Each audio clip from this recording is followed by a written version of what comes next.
Les tempêtes et les problèmes, les difficultés ne sont rien lorsque l'on considère la vie que nous avons. Les problèmes et difficultés ne deviennent plus rien lorsqu'on considère que nous sommes vivants et que nous allons vivre pour toujours. Et que Dieu nous propose d'entrer dans cette réalité de la vie éternelle. De recevoir la vie éternelle pour nous-mêmes et d'être certains que lorsque nous allons finir notre pèlerinage terrestre, nous allons entrer dans la gloire pour toujours. Amen. La Bible dit qu'il n'y aura plus de larmes et il n'y aura plus d'alarmes. Imaginez, les larmes ont fini, vous êtes dans la joie et d'un seul coup, le téléphone sonne. D'un seul coup, quelqu'un frappe à la porte. Un huissier. Un téléphone sonne, un accident. Vous ouvrez la boîte aux lettres et une lettre de mauvaise nouvelle. Au ciel, il n'y aura plus d'alarme. Nous sommes dans la paix et le diable sait très bien comment faire pour tirer des alarmes et nous paniquer. Ayons confiance. Non seulement il n'y aura plus d'alarme au ciel, mais Dieu nous promet que sur terre, nous allons faire calmer et taire toutes les alarmes.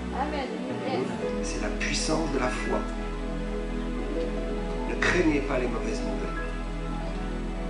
Craignez plutôt Dieu qui peut vous sauver ou vous fermer la porte du ciel. Si nous n'acceptons pas Jésus, Dieu nous fermera la porte du ciel. Craignons plutôt cela. Mais ne craignons pas les alarmes et les problèmes sur cette terre. J'aime beaucoup ce texte dans l'Épître aux Philippiens. Paul s'adresse à la communauté des Philippiens. Et il va dire quelque part dans sa lettre, au chapitre 4 et au verset 6, quelque chose qui est tellement fort pour nous et que nous devons considérer comme étant réellement un encouragement. Chapitre 4 et verset 6.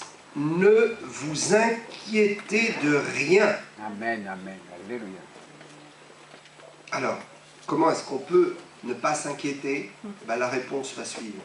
Vous savez, quand Dieu nous demande de faire quelque chose, il nous donne toujours les moyens d'accomplir ce qu'il nous demande.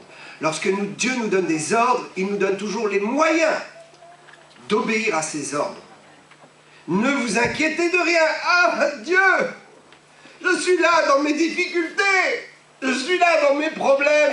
Et comment je vais faire pour ne pas m'inquiéter? Les réalités sont là. Les soucis sont là. Et toi, tu me dis, Seigneur, ne t'inquiète pas. Mais la suite nous donne la solution. Mais à la place de l'inquiétude. Le mais veut dire à la place de l'inquiétude, pour ne pas t'inquiéter. Mais en toute chose, faites connaître vos besoins à Dieu par des prières et des supplications avec des actions de grâce. Et la paix de Dieu, qui surpasse toute intelligence, gardera vos cœurs et vos pensées en Jésus-Christ. Lorsque nous avons des problèmes, il faut prier. Amen. La prière est une délivrance. Amen. La prière, c'est la solution. Amen. La prière, c'est le moyen de chasser l'inquiétude. Parce que la prière opère d'abord dans notre cœur et dans notre intelligence une certitude que nous ne sommes pas seuls. Vous savez, quand on a des problèmes, on peut aller voir les gens. Mais les gens auront toujours des solutions limitées. Et la solution des gens finira toujours un jour. Amen. La solution que les gens peuvent vous donner peut être bonne pour un temps. Mais de toute façon, elle finira un jour. Elle ne peut pas garder vos cœurs, vos pensées et votre vie dans une sécurité permanente. Il n'y a que Dieu qui puisse le faire. Alors quand nous commençons à prier, notre pensée, notre cœur est gardé dans la foi et nous commençons à comprendre qu'il y a quelqu'un qui a réellement la solution et qui nous écoute et qui peut nous délivrer. Amen. Ne vous adressez jamais à des gens qui ne peuvent rien pour vous. Vous savez, parfois on est dans la vie, on est dans les problèmes et on n'a pas suffisamment de réflexion, peut-être de recul, ou peut-être même d'intelligence pour dire finalement, cette personne à qui je réclame de l'aide ne peut rien pour moi. Pourquoi est-ce que je continue à lui demander de l'aide? Est-ce qu'il ne faudrait pas que j'aille plutôt vers d'autres? Le diable fait cela, il nous aveugle. Nous sommes dans les problèmes et nous disons nous avons besoin d'aide. Et nous faisons les mauvais choix. Et nous perdons du temps et nous restons avec nos problèmes. Un aveugle ne peut pas conduire quelqu'un qui est aveugle dans la lumière. La Bible dit, il conduira dans la fosse. Allons vers les gens qui ont des solutions pour nous. Amen. Et surtout, allons d'abord vers Dieu. La prière nous permet de débloquer les situations, et quand nous prions, Dieu envoie des gens qui sont réellement là pour nous aider, et à travers leur aide, Dieu va faire un miracle qui fera que la situation ne sera pas débloquée seulement humainement, mais sera débloquée dans le ciel, Amen. Et sera débloquée pour toujours. On aurait beaucoup de choses à dire sur ce passage, ce simple verset, mais je voudrais éveiller votre attention sur le fait que Dieu dit expressément, en toute chose, faites connaître. Cela veut dire que nous devons être précis lorsque nous allons demander quelque chose à Dieu. Faites connaître. Ok, en toute chose. C'est-à-dire, le texte ici est traduit comme il peut. Louis II a traduit comme il le sentait avec les mots qu'il avait à l'époque. Mais si nous allons plus en profondeur dans l'explication étymologique du mot grec et de l'expression grecque, en fait, cela veut dire faites connaître exactement vos besoins. Oh Dieu, aide-moi! Oh Dieu, aide-moi! Oh Dieu, aie pitié de moi! Mais que veux-tu que je fasse pour toi? Il y a des chrétiens qui sont comme ça, il y a des gens qui sont comme ça. Oh le ciel, aide-moi! Mais que veux-tu? Dieu attend de nous des prières précises. Que veux-tu exactement? Dieu connaît ton problème, il sait que tu es en souffrance. Mais la Bible dit, faites connaître avec précision. Pourquoi est-ce qu'il faut être précis dans ses prières? Parce que Dieu veut montrer sa gloire avec précision. Écoutez bien. Quand nous sommes imprécis, c'est que nous manquons de foi. Quand nous sommes précis, la foi commence à s'engager. Pourquoi?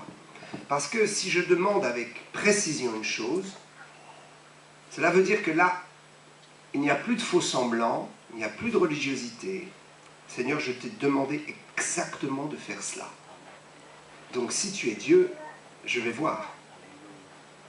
Je vais mettre à l'épreuve ma foi pour croire si tu peux dans ce problème exactement intervenir. Oh oui, mais oh, Dieu peut améliorer les choses, mais faire ça, non. Oh, tu sais, j'ai un ulcère à l'estomac depuis des années. Mais non, non, non, Dieu ne peut pas me guérir. Ah, Dieu peut soulager. Ah, il voit que je souffre. Oh Dieu, j'ai mal. Oh Dieu, aie pitié, soulage ma douleur. Oh, je ne crois pas que tu puisses me guérir. Alors je te dis, oh Dieu, aie pitié, soulage ma douleur. Que veux-tu exactement? Dieu veut que nous lui fassions des prières précises. Ce sont les religieux, les gens qui manquent de foi, qui font des prières imprécises et qui disent, si Dieu veut, il le fera. Dieu désire intervenir dans nos problèmes d'une façon très précise. Faites connaître avec précision vos besoins à Dieu par des prières et des supplications. La prière est réellement une demande à Dieu d'une chose précise. Vous savez, dans la prière, nous pouvons expérimenter la louange, nous pouvons prier, c'est-à-dire dire merci à Dieu, ça c'est la louange.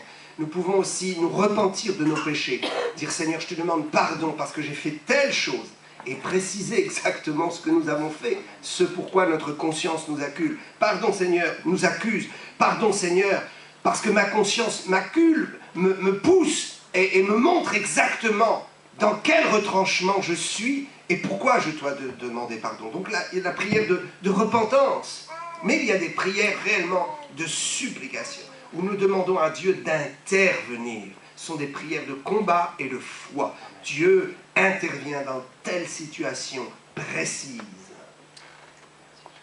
Et Dieu le fait quand nous sommes précis. Dieu aime que nous expliquions avec précision et que nous ayons la foi que le Seigneur va agir exactement sur le point précis qui est identifié. Dieu aime l'identification des choses. Ce n'est pas une prière vague, c'est une prière lointaine. Ce n'est pas un Dieu lointain, c'est un Dieu qui est très proche de nous. Amen. C'est un Dieu qui intervient exactement sur ce quoi nous lui demandons d'intervenir. Je dis que les gens religieux disent souvent « Oh, si Dieu veut le faire, il le fera ». Mais ils ne connaissent pas la volonté de Dieu. C'est pourquoi ils disent « Si Dieu veut ». Mais est-ce qu'ils savent ce que Dieu veut? Il suffit de lire la Bible pour savoir ce que Dieu veut. Dieu veut notre bénédiction. Dieu veut que nous soyons heureux sur cette terre. Dieu veut nous délivrer définitivement de nos fardeaux. Dieu veut nous montrer une autre façon de vivre. Une façon de vivre où nous allons découvrir qui il est, son royaume et ce que nous faisons sur cette terre. On se lève le matin, on se couche le soir et parfois on ne sait pas ce qu'on fait ici. Qu'est-ce qu'on fait ici? On est là simplement pour vivre, pour gagner l'argent, pour se lever, pour manger, pour dormir et c'est tout. Mais Dieu a bien d'autres projets pour nous. Alors, moi j'ai toujours été surpris de voir dans l'évangile de Marc cet homme qui était en souffrance. Il était aveugle. Bartimée, nous connaissons tous l'histoire de Bartimée. Mais je voudrais juste dire une chose, pour que nous comprenions que nos prières doivent être précises, très précises. Dans Marc, au chapitre 10, évangile de Marc, nous nous appuyons sur la Bible, n'est-ce pas? Il n'y a qu'elle.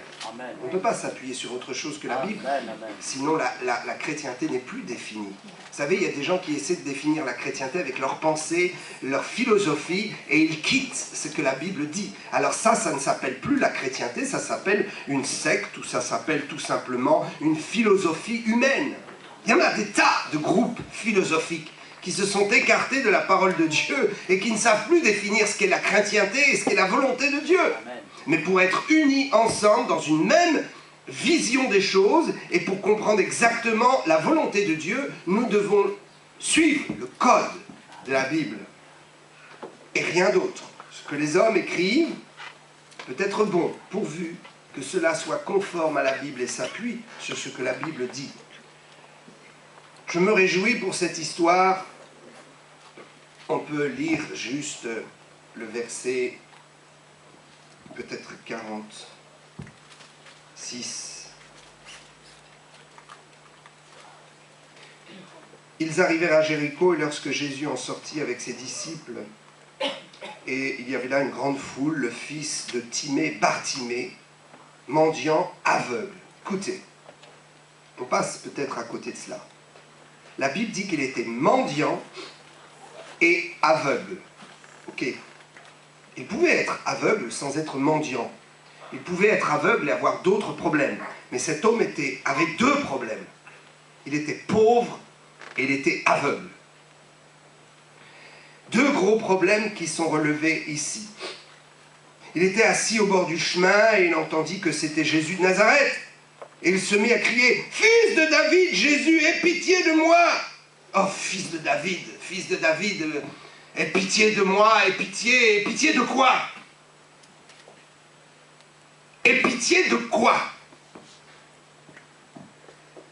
Ce qui va suivre est surprenant. Il était assis là au bord du chemin et il crie « Fils de David, Jésus, aie pitié de moi !» Plusieurs le reprenaient pour le faire taire. Mais il criait beaucoup plus fort, « Fils de David, aie pitié de moi !» Jésus s'arrêta et dit, alors c'est vrai que On a souvent prêché sur ce texte en disant qu'il est bon de crier au Seigneur et de manifester son désir qu'il intervienne. Mais je voudrais juste ici mettre l'accent sur l'attitude de Jésus. Jésus dit « Appelez-le ». Ils appelèrent l'aveugle et lui dirent « Prends courage, lève-toi, il t'appelle ». Vous savez, il y a des gens qui appellent Dieu, mais qui ne veulent pas s'approcher de Dieu. Autrement dit, ils disent « Oh Dieu, viens répondre à mes problèmes, mais surtout, reste à distance. » L'aveugle ne voyait pas et il avait entendu, mais il pouvait demander à ce qu'on l'amène près de Jésus. Si vous avez des difficultés à vous approcher de Dieu, trouvez des gens qui vous aideront à vous approcher de Dieu, mais ayez un objectif. Il faut être en contact avec le Seigneur. Dieu n'est pas un Dieu lointain, il est un Dieu proche. Et nous devons faire une rencontre personnelle avec lui. C'est une chose de dire « Oh, je crois en Dieu, il est loin là-bas, oh, le ciel peut faire quelque chose pour moi. » Mais tant que tu ne t'approcheras pas du ciel, tant que tu ne t'approcheras pas de Dieu, tu ne pourras pas comprendre quelle est réellement la délivrance durable et définitive que Dieu veut te donner. Dieu est le Dieu de salut, il est le Dieu personnel. Et nous devons le rencontrer, nous devons être avec lui. Nous ne devons être pas comme des religieux et dire « Oh, je crois en Dieu, mais je vis ma vie. » Et Jésus dit « Apportez-le-moi ». Il faut qu'il y ait un contact, il faut qu'il vienne à côté de moi, devant moi. Des fois, Dieu a guéri à distance, mais cette fois-ci, le Seigneur a voulu donner un enseignement aux disciples. Et le Seigneur a donné un enseignement à toute la chrétienté au travers 2000 ans d'histoire. Et je crois que ce texte nous parle encore de l'importance de la proximité avec Jésus. La proximité qui va nous permettre de sentir sa présence, de comprendre qui il est et de dire « Je ne veux plus jamais être loin de lui ». Vous savez, il y a des gens, ils viennent, ils sont guéris, ils sont délivrés, et le grand malheur, c'est qu'ils repartent dans le monde. Ils vivent leur vie sans Dieu, et un jour, ils vont se présenter devant le tribunal du Seigneur. Et ils auront des grands regrets, parce que Dieu leur dira, je t'avais donné la possibilité de changer ta vie, de changer d'existence, de me connaître et de marcher avec moi tous les jours. Mais au lieu de cela, tu as consommé une de mes bénédictions. Tu es venu me voir comme on vient voir un guérisseur ou comme on vient voir un banquier qui nous règle un problème financier. Tu es venu me voir comme on vient voir un patron pour lui demander une augmentation. Il y a des gens qui sont comme cela. Ils disent, oh Dieu, je sais que tu m'as créé, tu es mon patron, mais j'en ai marre de vivre comme ça, je voudrais une petite augmentation dans la vie. Et Dieu leur donne. Mais après, ils ne connaissent plus le patron. La Bible nous dit,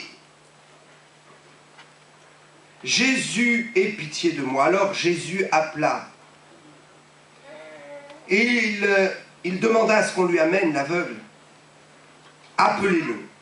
Ils appelèrent l'aveugle et lui dirent, prends courage, lève-toi, il t'appelle. Je crois que c'est un miracle quand nous ressentons l'appel de Dieu dans notre vie. Quand on sent que Dieu nous appelle à quelque chose. Je me souviens quand je me suis converti, j'ai ressenti deux appels. Un premier appel, Dieu m'a appelé à la conversion, à lui donner mon cœur, à vivre avec lui et par lui. Et Dieu ensuite m'a appelé à le servir. Et quand j'ai senti que le maître m'appelait à le servir, j'ai dit, oh là, c'est du sérieux. Vous savez, on est dans nos problèmes, et puis il y a des petites solutions comme ça, et puis on peut être appelé même par des gens qui vont régler partiellement nos situations, et on est heureux. Mais quand le Dieu du ciel, le roi des rois, le maître de l'univers nous appelle, ah, ça c'est quelque chose. Il ne faut pas rater ce moment. Il t'appelle. Il a entendu que tu étais confus dans ta demande, mais il a vu ton cœur et il t'appelle. Et maintenant, il va t'apprendre à être très précis dans ta demande. Alors, il l'amène à Jésus.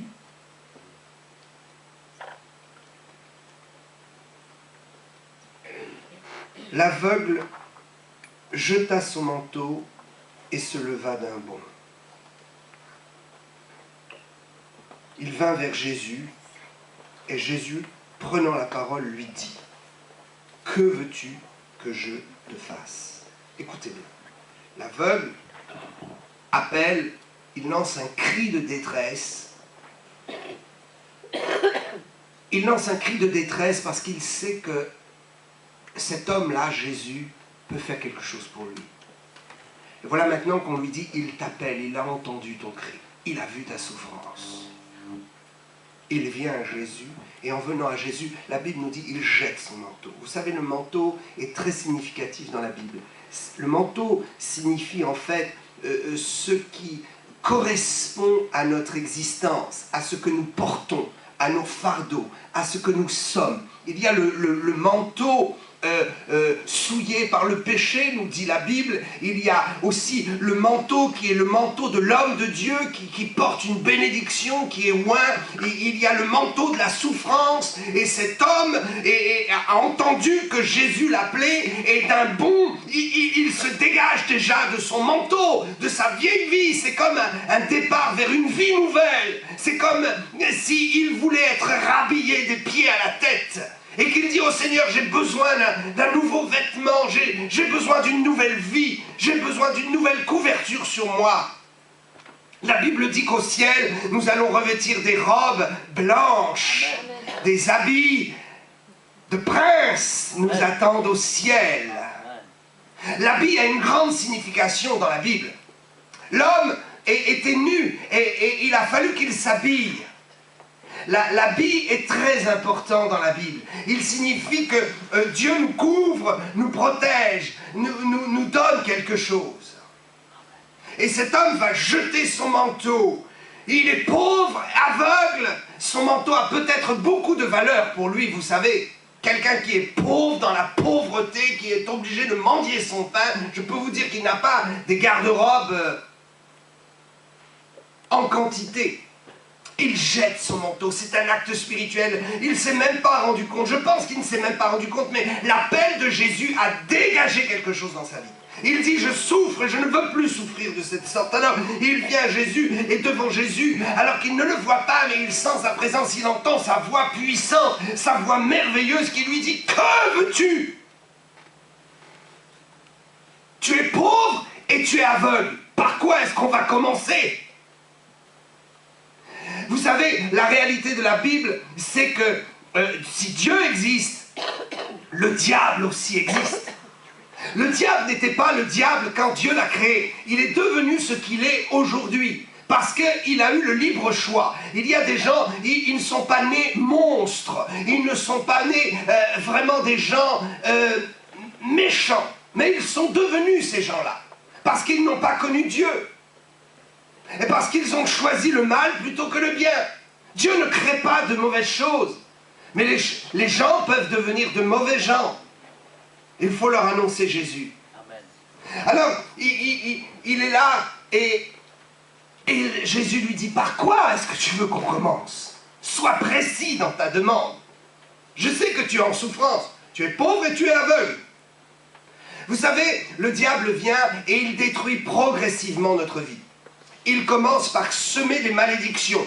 Nous sommes petits, nous avons la joie de la vie, et la vie commence à nous détruire, et les gens commencent à être méchants, et notre parcours fait que nous faisons les mauvais choix, et que nous rencontrons les mauvaises personnes, et nous accumulons des problèmes. Et parfois il y a des années pour accumuler des problèmes. Et un jour nous venons au Seigneur, et nous avons compris que maintenant ce n'est pas un Dieu lointain qui va soulager, mais c'est un Dieu présent et proche qui va délivrer. Alors Dieu dit, on va commencer par faire le nettoyage. Et progressivement, Dieu nettoie dans notre vie ce que Satan a semé au cours des années. Dieu n'est pas pressé. Mais Dieu nous aime tellement qu'il veut nettoyer progressivement, consciencieusement, proprement. Quand Dieu délivre d'un problème, je peux vous dire, ça ne revient jamais. Jamais. Quand Dieu guérit, il le fait parfaitement. Quand Dieu nous donne un nouvel espoir, cet espoir ne sera jamais suivi de chagrin. Amen. Et il ne sera jamais ravi par le diable. Amen. la vie a accumulé les problèmes. Mais parfois nous levons le poing vers le ciel et nous disons « Dieu, tu es fautif ». Mais si nous regardons honnêtement, c'est nous, l'humanité, qui sommes fautifs. L'humanité a tout détruit, tout cassé. L'homme est méchant, comme l'homme est pécheur. Ah, je vous dis, mais c'est incroyable que Dieu nous délivre. L'homme est vraiment pécheur, toujours prêt à faire le mal. Que Dieu nous aide et que nous puissions lui donner notre cœur entièrement. Alors nous voudrions que le Seigneur intervienne d'un coup de baguette magique et nous délivre de tout et peut-être nous mette d'un seul coup comme ça au paradis. Mais Dieu prend le principe qu'on appelle la sanctification. Amen. Dieu sanctifie jour après jour. Dieu nous sanctifie, nous délivre, il nous purifie jour après jour. Il nous purifie des fautes coupables et il nous purifie aussi des conséquences des fautes des autres. Peut-être maman, papa n'ont pas été gentils avec moi, m'ont mal éduqué, il y a une conséquence de leur méchanceté sur ma vie. Ils n'ont pas voulu être méchants avec moi, mais ils ne connaissaient pas Dieu, ils m'ont mal éduqué. Ou ils ne m'ont pas donné les vraies valeurs de la vie, le vrai sens de la vie. Et tout ça a amené une conséquence de leur péché sur moi. Vous savez qu'on peut être sous la conséquence et sous le joug de la domination, du péché, de la méchanceté des autres. Il n'y a que Dieu qui puisse nous délivrer. Alors, on est là, et la Bible dit que la sanctification, c'est jour après jour. Dieu coupe les liens et nous délivre. Dieu nous délivre de l'amertume, Dieu nous délivre des conséquences, Dieu nous guérit. Dieu fait des choses extraordinaires.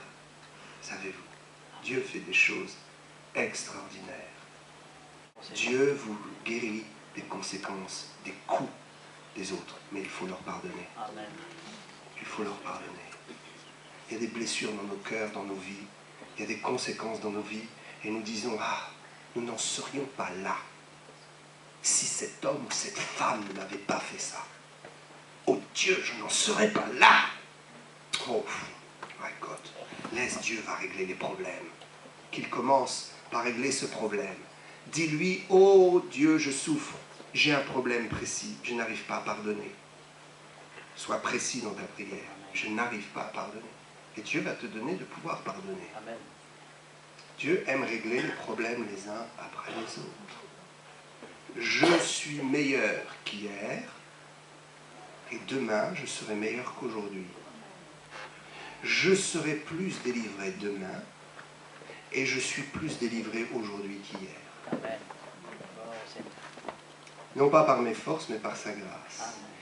Que veux-tu que je fasse? Imaginez les disciples et les gens autour. Ah, mais quel est ce Jésus-là? Il voit cet homme aveugle, mendiant, et il lui dit, qu'est-ce que tu veux?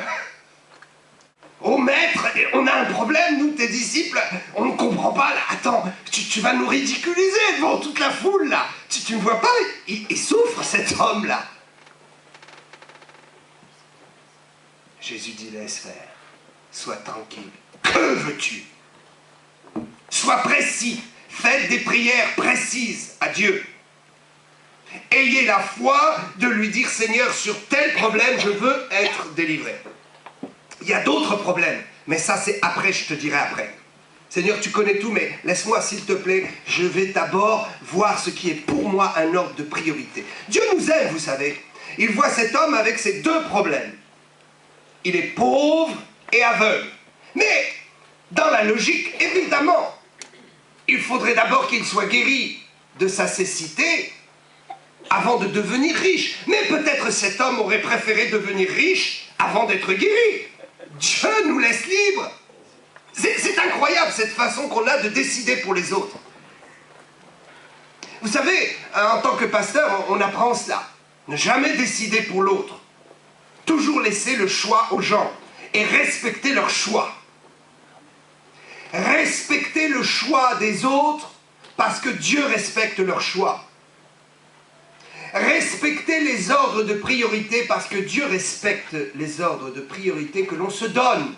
Alors, si on se donne les mauvais ordres de priorité, le Seigneur va nous le dire. Et nous dire, oh, tu sais, là, tu me demandes ça, mais tu crois pas qu'il vaudrait mieux commencer par cela? Dieu nous respecte, n'est-ce pas? Et je crois que cet homme n'est pas resté pauvre. Parce que la pauvreté n'est pas une situation normale pour Dieu. Dieu ne nous a pas créés pauvres. Il a créé l'humanité avec plein de richesses. C'est nous qui avons attiré la pauvreté en vendant tous nos biens à Satan. Imaginez, quand Adam et Ève est venus, oh mes amis, 5 jours de préparation. Non mais vous pouvez imaginer ce que c'est que pour Dieu, 5 jours de préparation pour vous et moi, avant de nous faire naître. Imaginez quelqu'un qui attend, un couple qui attend un enfant.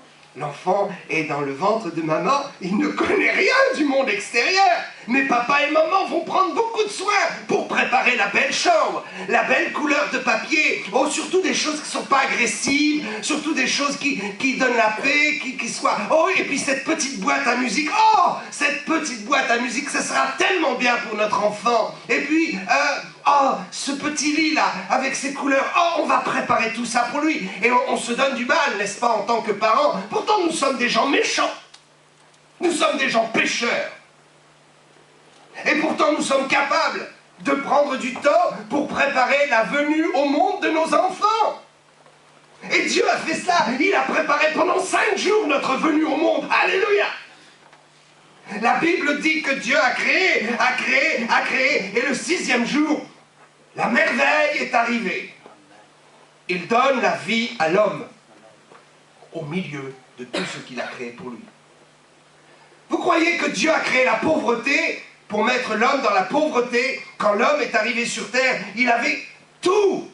Tout était merveilleux, tout était beau, il ne manquait de rien, il ne souffrait pas, il ne tendait pas la main pour manger son pain, il n'avait même pas besoin de travailler.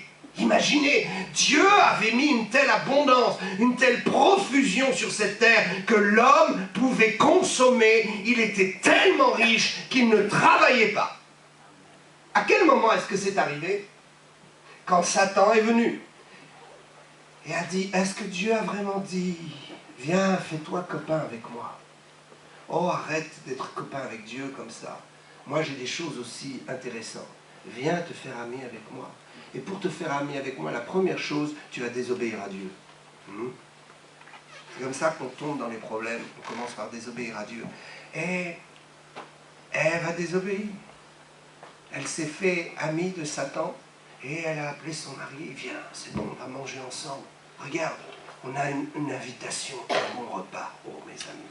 Il y a des repas qu'on ne devrait jamais avoir dans notre vie. Il y a des repas de famille.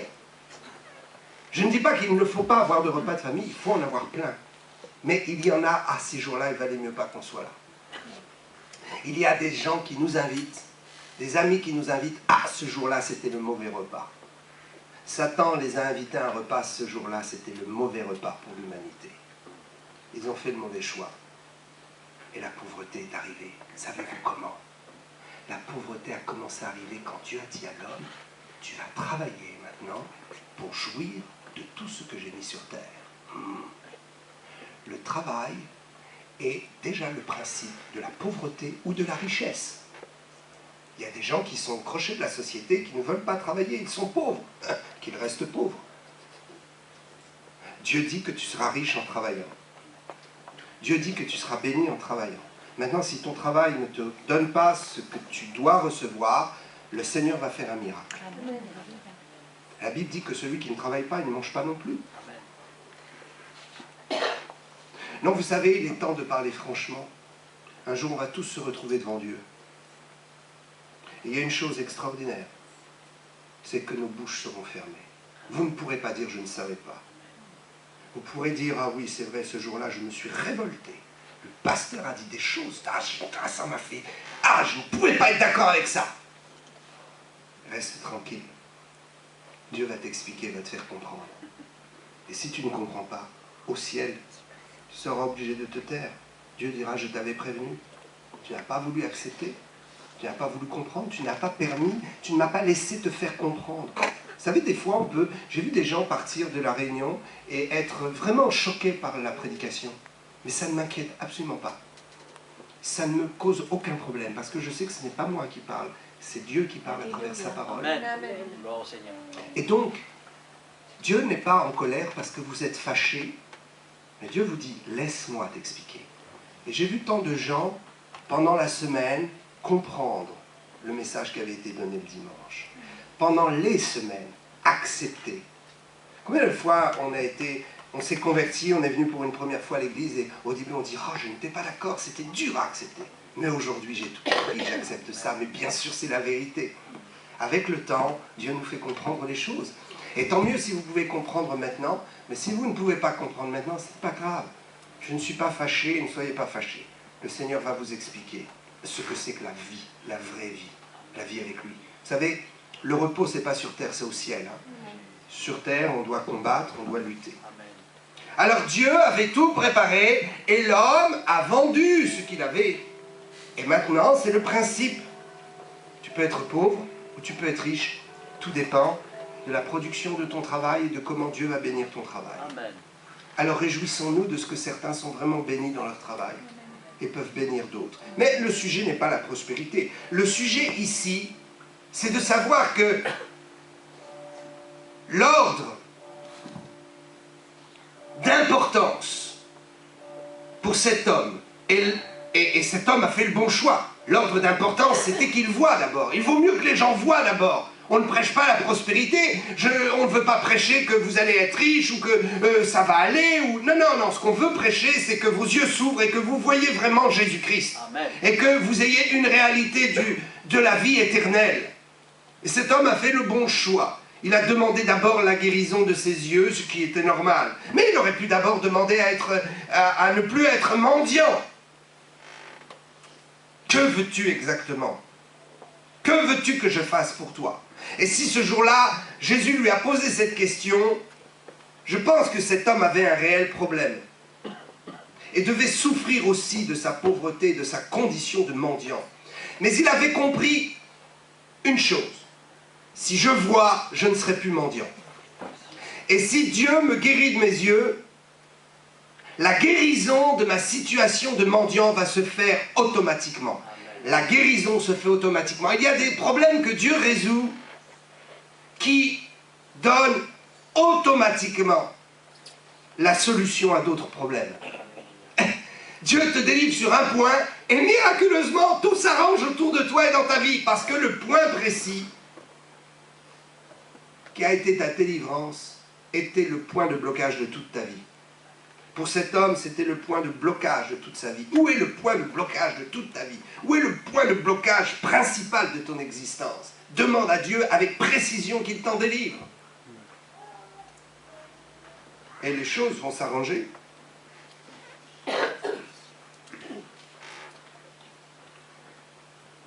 Jésus lui dit, que veux-tu que je te fasse? Rabouni, ce qui signifie maître, lui répondit l'aveugle, que je recouvre la vue. Et Jésus lui dit, va, ta foi t'a sauvé. Aussitôt, il recouvra la vue et suivit Jésus dans le chemin. Ça, c'est extraordinaire. Il y a des gens qui obtiennent une bénédiction par leur foi, mais leur foi n'est pas suffisante pour leur permettre de suivre Jésus. Or, ce qui est important, c'est de le suivre, pour ne pas avoir une bénédiction, mais pour avoir toutes les bénédictions. Cet aveugle a compris qu'il a eu une bénédiction qui a débloqué sa vie. Maintenant, il voit, tout est possible pour lui. Alors, il veut suivre Jésus sur le chemin pour comprendre son enseignement et pour tirer encore des bénédictions et savoir maintenant comment il va gérer sa nouvelle vie. Tu étais aveugle, tu ne savais pas qui était Dieu, tu ne savais pas ce que Dieu pouvait faire pour toi, tu ne savais pas ce que la Bible peut produire dans ta vie. Tu étais aveugle du monde céleste, spirituel. Oh, on t'a dit que Satan existait, mais pour toi c'est nébuleux, c'est vague, c'est lointain. Tu es aveugle de ces choses et de ces principes que les démons font sur cette terre pour perdre les hommes, pour faire du mal aux hommes. Oh, tu savais que les hommes étaient méchants, mais tu ne savais pas que c'est le péché qui les rend méchants. Mais maintenant, tes yeux s'ouvrent, oh Dieu, ouvre-moi les yeux, je veux voir la vérité. Dans ce monde, il y a tant de choses, du faux et du vrai. Il y a des sectes et il y a ton Église. Ce n'est pas parce qu'il y a du faux qu'il n'y a plus de vrai. Le faux authentifie qu'il existe du vrai. Et tant qu'il y aura du faux, j'aurai le privilège de découvrir le vrai. C'est le privilège de l'homme de faire le tri entre le bien et le mal, entre le faux et le vrai. Il faut prendre un peu des risques. Il faut faire travailler un peu son cœur, sa conscience, son intelligence. Et il faut chercher où est le vrai.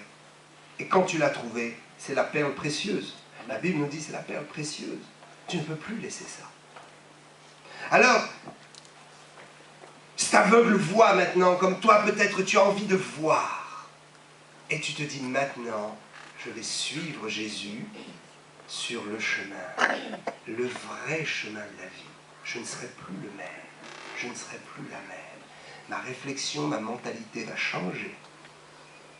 Et maintenant, je vais pouvoir être enfin heureux de la vie, de la vraie vie. Cet aveugle a vu. Oh, quelle merveille! Imaginez, ses yeux se sont ouverts sur la réalité du monde. Vous savez, ce n'est pas parce qu'on ne voit pas que les choses n'existent pas. Écoutez bien, on peut être dans les ténèbres au milieu de la lumière.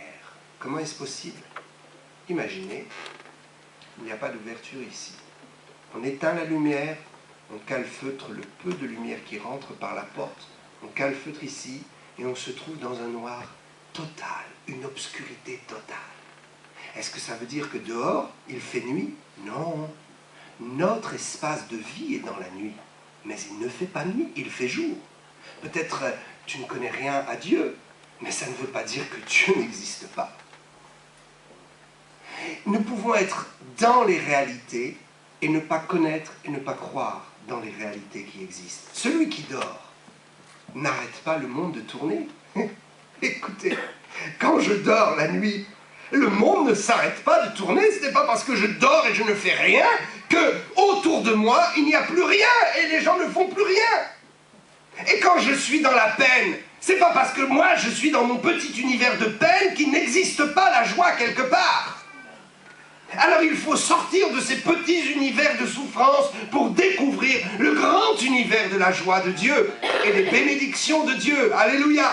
Il faut sortir de ces obscurités pour comprendre qu'on a perdu tant de temps, tant d'années. On aurait pu faire tant de choses et le monde a tourné pendant que nous dormions. Les choses se sont bâties, les hommes ont construit, les hommes ont fait, l'Église a avancé. Pendant que nous dormions, nous avons cru que le fait que nous arrêtions de croire en Dieu, que nous dormions dans l'esprit spirituellement, que nous arrêtions d'avoir la foi s'arrête sur la terre, mais la foi continue. Et aujourd'hui, que vous ayez la foi ou que vous restiez dans votre univers de ténèbres, ça n'empêchera pas que des millions de gens vont se convertir avant le retour de Jésus. Actuellement, la planète connaît un bouleversement et ce n'est pas un phénomène social. Les sociologues, les savants les historiens sont en train de se casser la tête pour savoir, mais que se passe-t-il sur la planète? Des milliers de gens se convertissent à Jésus chaque jour. Non, ce n'est pas une plaisanterie. Quand vous voyez la multiplication des églises évangéliques dans le monde, des églises qui disent « Nous, on est fatigués de la religion, protestants, catholiques, ça ne veut plus rien dire. Nous, ce que l'on veut, c'est rencontrer Dieu et aimer et manger sa parole et vivre de sa parole. Et nous ne sommes pas différents, nous ne sommes pas des zombies sur cette terre, nous vivons comme les autres. Mais nous avons un sauveur et nous avons une espérance et nous avons la joie que d'autres n'ont pas. » Les historiens se disent, que se passe-t-il? Un phénomène de société? Non, Dieu est en train de se présenter à l'homme. Dieu est en train de montrer à l'homme qu'il existe. Au Moyen-Âge, 90% de la population allait à l'église. Que s'est-il passé? Depuis que les gens ont abandonné les églises jusqu'à aujourd'hui, il s'est passé que le diable a beaucoup travaillé et que les gens ont été incrédules et que les gouvernements ont repoussé tout esprit de foi en Dieu. Mais on ne peut pas construire une société sans Dieu, c'est impossible. Ce n'est que catastrophe, que méchanceté, que pauvreté, que souffrance. Tous les gouvernements qui ont voulu construire leur société en aliénant toute forme de foi et de religion sont tombés et sont devenus des dictatures, ont ouvert des prisons abominables et ont fait souffrir les gens comme jamais. Mais toute société qui a respecté la foi en Dieu a vu la prospérité et a vu le développement de la grâce et la bénédiction. Une société ne peut pas vivre et ne peut pas se construire sans le fondement de la foi dans le cœur des gens. Nous devons croire et nous devons rencontrer Dieu. Alors les historiens se posent plein de questions, mais ils ne se rendent pas compte que Dieu est fatigué, qu'il y a eu trop de temps, trop de siècles où les nations se sont écartées de la foi. Et maintenant Dieu redonne dans le cœur des gens une foi nouvelle. Amen. Alléluia. Non, Seigneur. Une foi nouvelle. Et je me réjouis de ce que vous soyez là pour entendre cela. Oh mon Dieu, merveilleux Sauveur. Oh, cet homme Bartimée a recouvert la vue. Il a été guéri par Jésus. La Bible dit il est le même, il ne change pas. Amen. Il est le même aujourd'hui, hier et éternellement. Alléluia.